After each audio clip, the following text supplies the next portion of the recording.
नमस्कार। VH news में आप सभी लोगों का स्वागत है। मैं कोमल भारद्वाज और आज हमारे इस खास शो की शुरुआत होने जा रही है। तो मेरे साथ पंडित जी जुड़े हैं, पंडित गौरव कपिल जी। सबसे पहले तो मैं आपका धन्यवाद करना चाहूंगी कि आप हमारे चैनल पे आए और कीमती वक्त आपने निकाला। तो स्वागत है आपका हमारे इस खास प्रोग्राम में। धन्यवाद। धन्यवाद जी तो पंडित जी तो जैसे क्या है हमारे जीवन में ज्योतिष का महत्व, तो इस बारे में हम आज चर्चा करेंगे। तो सबसे पहले आपसे मेरा सवाल यही रहेगा, जो ज्योतिष है ये क्या है और क्यों है, और इसकी जो है हमें आवश्यकता क्यों होती है? ज्योतिष शास्त्र जो है एक विज्ञान है, एक गणित है और आदि काल से जो है ये चलता आ रहा है। जी इसका बहुत महत्व हमारे जीवन में है। हम इसका बहुत से तरीकों से लाभ उठा सकते हैं। कैसे क्या चीज कब करनी है, कब नहीं करनी। और मैं समझता हूं कि जीवन के हर क्षेत्र में हम इसका लाभ उठा सकते हैं। 9 ग्रह, 12 राशियां, 12 भाव, इन सब का आकलन और इनके द्वारा क्या छिपा है हमारे भविष्य के गर्भ में, उसको जानना। एक्चुअली एक कुंडली तैयार की जाती है और उस कुंडली के माध्यम से जो है, ये कुंडली नहीं, ये हमारी कर्म कुंडली है। जो हमने पिछले जो कर्म किए होते हैं उसी के हिसाब से हमारे जो है कुंडली में ग्रह, हमारी कुंडली बनती है, जन्म कुंडली बनती है और उसी के हिसाब से जो है हमारा फलित होता है और उसी के हिसाब से जो है हम सुख और दुख को भोगते हैं। तो ये जो है ये ज्योतिष है और जन्म कुंडली के आधार पर जो है कौन सा कार्य कब करना है, ये समय उचित है या अभी अनुचित समय है, और या फिर ये अच्छा समय चल रहा है तो इस कार्य को अभी करके ज्यादा लाभ उठाया जा सकता है। ये सब हम ज्योतिष से जो है जान सकते हैं और जीवन में जो है हर क्षेत्र में जो है हम इसका लाभ उठा सकते हैं। जी पंडित जी। तो मेरा दूसरा सवाल आपसे यही रहेगा, जैसे आपने बोला कि ज्योतिष का जो है हम लाभ भी उठा सकते हैं, तो यही मेरा सवाल रहेगा, हम कैसे अपने जीवन में ज्योतिष से लाभ उठा सकते हैं? अब मान लिया हमारे बच्चे हैं, वो विद्या अध्ययन कर रहे हैं, तो उन्हें किस लाइन में डाला जाए, उनका जो है इस चीज का आकलन जो है हम अपने ज्योतिष के द्वारा कर सकते हैं जी, कि कौन सी लाइन उनके लिए आगे धनोपार्जन के लिए अच्छी रहेगी, जिससे वो ज्यादा से ज्यादा धन लाभ ले सकें। जी, उसी हिसाब से उसी पढ़ाई में उनको डाला जाए।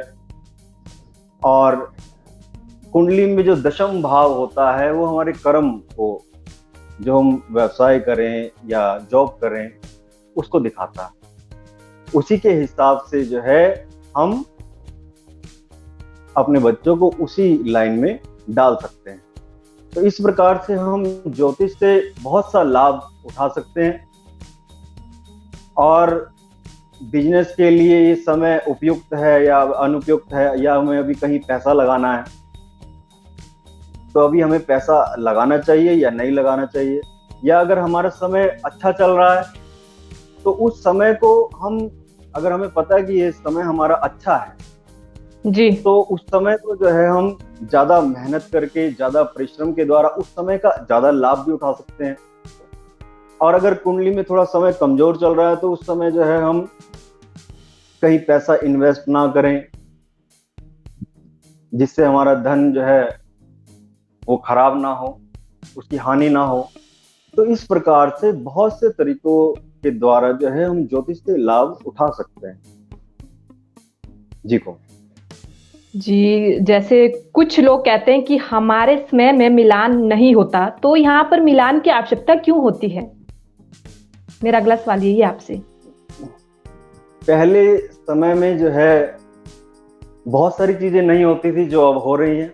ये मोबाइल फोन नहीं थे, ये टेक्नोलॉजी भी नहीं थी, बहुत सी चीजें पहले समय में रेलगाड़ियां भी नहीं चलती थी, हवाई जहाज नहीं चलते थे। तो जब जिस चीज का समय आता है तो उस चीज की आवश्यकता के अनुसार वो चीज अपने आप पैदा हो जाती है। पहले क्या है कि ज्योतिष जो है केवल जो धनाढ्य लोग थे उन्हीं तक ही सीमित था, है ना। और अब क्या है, अब ये जन जन में जो है प्रचलित हो गया है। अब इसमें क्या है कि अब मिलान की बात आपने पूछी है, तो मिलान में क्या है कि अब जैसे अब आपने देखा होगा कि ये डिवोर्स के केस, गृहस्थ जीवन में परेशानियां धीरे धीरे बढ़ रही हैं। अब ये परेशानियां जैसे जैसे ये बढ़ रही हैं, तो इसीलिए लोगों का जो रुख है वो ज्योतिष की तरफ बढ़ा कि ये हमारे धर्म में जो है एक ज्योतिष शास्त्र के हिसाब से जो है हम इस जो ये परेशानियां बढ़ रही हैं इनसे छुटकारा पा सकते हैं। तो इसीलिए जो है ज्योतिष की तरफ लोगों का रुझान बढ़ा है और इससे बहुत लाभ भी लोगों को मिला है। जो आजकल गृहस्थ में डिवोर्स के केस बढ़ रहे हैं, परेशानियां चल रही हैं, तो इसका लाभ उठाकर जो है हम इन सब परेशानियों से छुटकारा पा सकते हैं। और यहीं से जो है हम ज्योतिष में हर क्षेत्र में, यही नहीं कि केवल वैवाहिक, उसमें हर क्षेत्र में हम ज्योतिष को लाकर जो है उससे लाभ उठा सकते हैं। जी हाँ जी पंडित जी, तो मेरा जो अगला सवाल है ये यही है कि जो वर वधू होते हैं उनकी कुंडली का मिलान करते समय गुणों को अधिक महत्व देना चाहिए या ग्रहों को? वैसे गुणों से ज्यादा ग्रहों को महत्व देना चाहिए जी, क्योंकि मैंने एक पर्सनल अनुभव किया है। मैंने कई कुंडलियां मेरे पास जैसे आती हैं, तो मैंने देखा कि उसमें जो है कई कुंडलियों में 36 टोटल गुण होते हैं। जब हम मिलान करते हैं टोटल गुण 36 होते हैं और उस 36 गुणों में से 30 गुण, 32 गुण, 33 गुण, 34 गुण मिले होते हैं, लेकिन फिर भी गृहस्थ जीवन में ऐसे आपस में बनती नहीं। उसमें क्या होता है कि उनका सप्तम भाव से जो है हम पति या पत्नी के बारे में विचार करते हैं। उसके ऊपर पाप प्रभाव होता है। अब पाप प्रभाव होता है तो वो आपस में जो है विचारों में मतभेद रहता है और वैचारिक मतभेद होता है तो गृहस्थ जीवन जो है कभी सुखमय नहीं रह पाता। तो इसीलिए जो है कुंडली में मैं समझता हूँ गुणों से ज्यादा ग्रहों को महत्व देना चाहिए।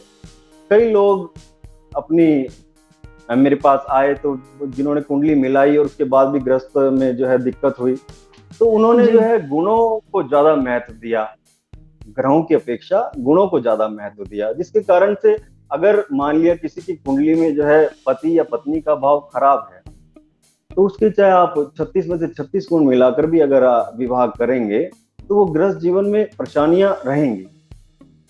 तो इसके लिए जो है कुछ उपाय, कुछ उपचार, या हमें जब पहले से ही पता होता है कि हमारा ये वाला भाव थोड़ा सा खराब है, पति या पत्नी का भाव खराब है, तो थोड़ा संभल कर, थोड़ा कई चीजें एडजस्ट करके चलें तो उस जो खराब होने वाला गृहस्थ जीवन है उसको बचाया जा सकता है।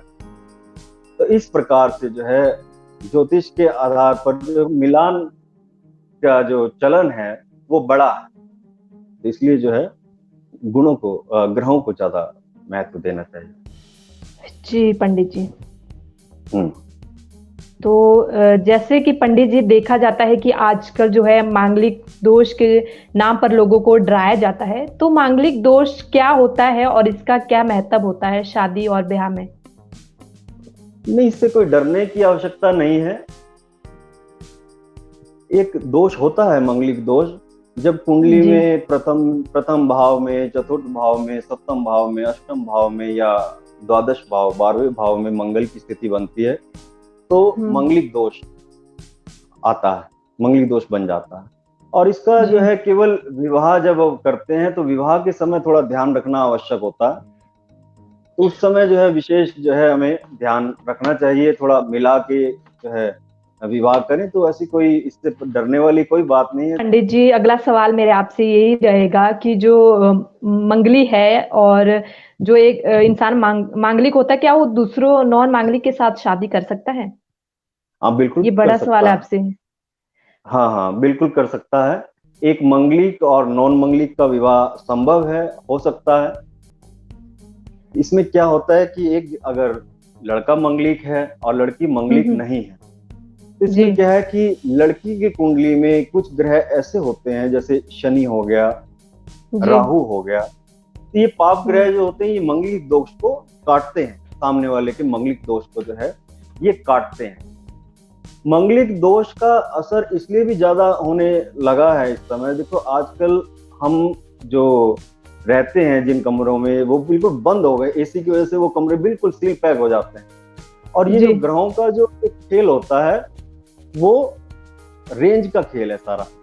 ये ग्रहों की रेंज हमारे ऊपर पड़ती है ना।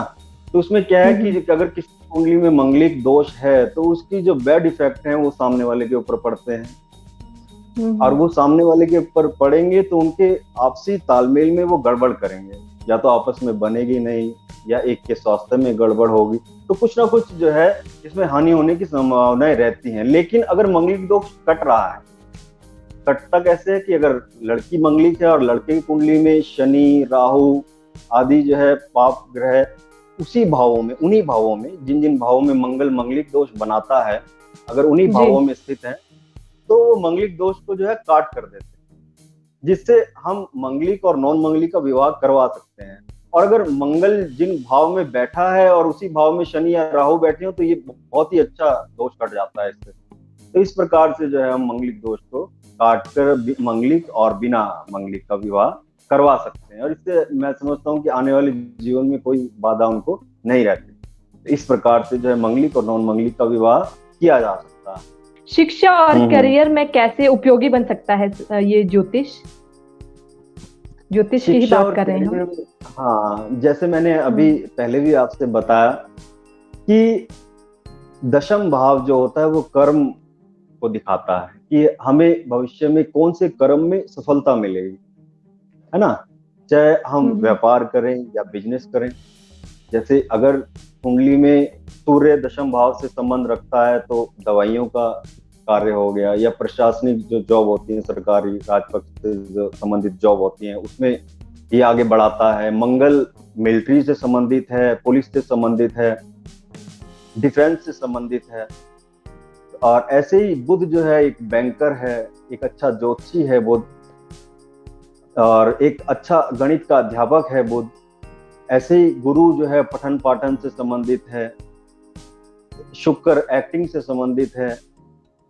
तो इस प्रकार से अगर जो भी ग्रह दशम भाव से संबंध रखेगा, जैसे राहु है, राहु एक इंजीनियर है जी, जिनकी कुंडली में दशम भाव से या पंचम भाव से राहु संबंध रखता है तो वो एक अच्छा इंजीनियर व्यक्ति को बनाता है, एक अच्छा साइंटिस्ट भी बनाता है, एक साइंटिस्ट भी है।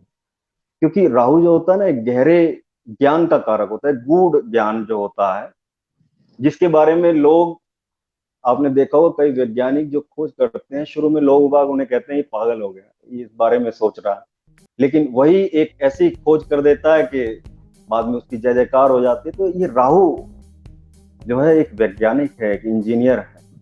तो अगर ये दशम भाव से ग्रह संबंध रखते हैं और उसी के हिसाब से अगर हम अध्ययन करेंगे, अपना पढ़ाई लिखाई बच्चों को उसी हिसाब से डालेंगे तो उसके कैरियर में वो बहुत मदद करेगा। तो इसीलिए जो है ज्योतिष के आधार पर कैरियर और विद्या अध्ययन को चुनना ये बड़ा ही साइंटिफिक इसके पीछे रीजन है। जी कोमल। जी पंडित जी, जो मनुष्य होता है वो कई ग्रहों से घिरा होता है, चाहे ग्रह बुरे हो या अच्छे हो। तो इसी बीच ज्योतिष के उपाय का क्या महत्व है? ये होनी बहुत प्रबल होती है। मैं ये तो नहीं कहूंगा कि बिल्कुल टाला जा सकता है, लेकिन हाँ उपायों के द्वारा उसको कुछ हद तक कम किया जा सकता है। अगर मान लिया जाए बारिश हो रही है और अगर हम छतरी लेकर चलते हैं तो भीगेंगे तो हम हैं, लेकिन हमारा सिर बच जाएगा, कुछ हिस्सा हमारा बच जाएगा। तो ऐसे ही उपाय के द्वारा जो है हम काफी हद तक जो है उन ग्रहों के बुरे प्रभाव से बच सकते हैं। और एक कुछ जो है हमारे अंदर एक शक्ति भी आ जाती है जब हम कोई उपाय करते हैं, एक पावर आ जाती है, एक मन में एक कॉन्फिडेंस का लेवल बढ़ जाता है कि हाँ मैंने ये पूजा पाठ मैं कर रहा हूँ तो मेरा कोई कुछ बिगाड़ नहीं सकता, है ना। तो जब मन में मानसिक बल, मन की शक्ति को बढ़ती है तो उसका प्रभाव ऑटोमेटिक कम हो जाता है। अगर हम डॉक्टर के पास जाते हैं, डॉक्टर कोई सिंपल भी दवाई दे दे, अगर हम कहें तो मेरे सिर में दर्द हो रहा है, डॉक्टर कोई सिंपल दवाई भी दे दे, चाहे वो सिर दर्द की ना भी हो, तो हमें कुछ देर बाद वैसे ही आराम आने लग जाता है। और ये तो पूजा पाठ है, और पूजा पाठ जब हम करते हैं तो उस प्रभु की कृपा से काफी हद तक उस जो बुरा प्रभाव है ग्रह का, उसको सहन करने की शक्ति को हमें मिलती है। और दूसरा, हम जो है बुरे प्रभाव से बच भी सकते हैं, लेकिन उस बुरे प्रभाव को थोड़ा जो है कम किया जा सकता है, बिल्कुल टाला तो नहीं जा सकता। तो इस प्रकार से जो है हम उपायों के द्वारा बच सकते हैं, लेकिन कुछ हद तक, है ना। वो ग्रहों की स्थिति पर निर्भर करता है कि ग्रह किस हद तक हमारा जो है खराब है। जब हमारा कुंडली में ग्रह भी खराब हो, गोचर भी खराब हो जाए, वर्षफल भी खराब हो जाए, जब हम चारों तरफ से घिर जाते हैं तो बचना बहुत मुश्किल हो जाता है।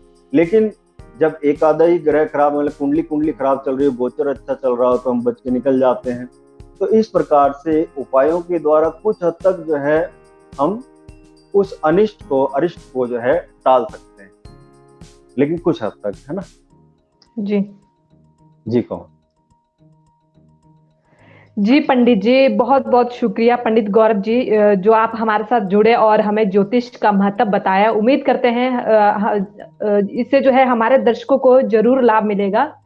अगली बार फिर हाजिर होंगे आपके साथ, तब तक के लिए नमस्कार। आपका बहुत बहुत शुक्रिया, आप हमारे साथ जुड़े। नमस्कार। आगे भी बहुत सी वीडियो में ज्ञानवर्धक बनाऊंगा, जिससे जो जी है लोगों को जो है बहुत लाभ मिलेगा उसका। तो आगे भी हम बहुत सी वीडियो बनाएंगे।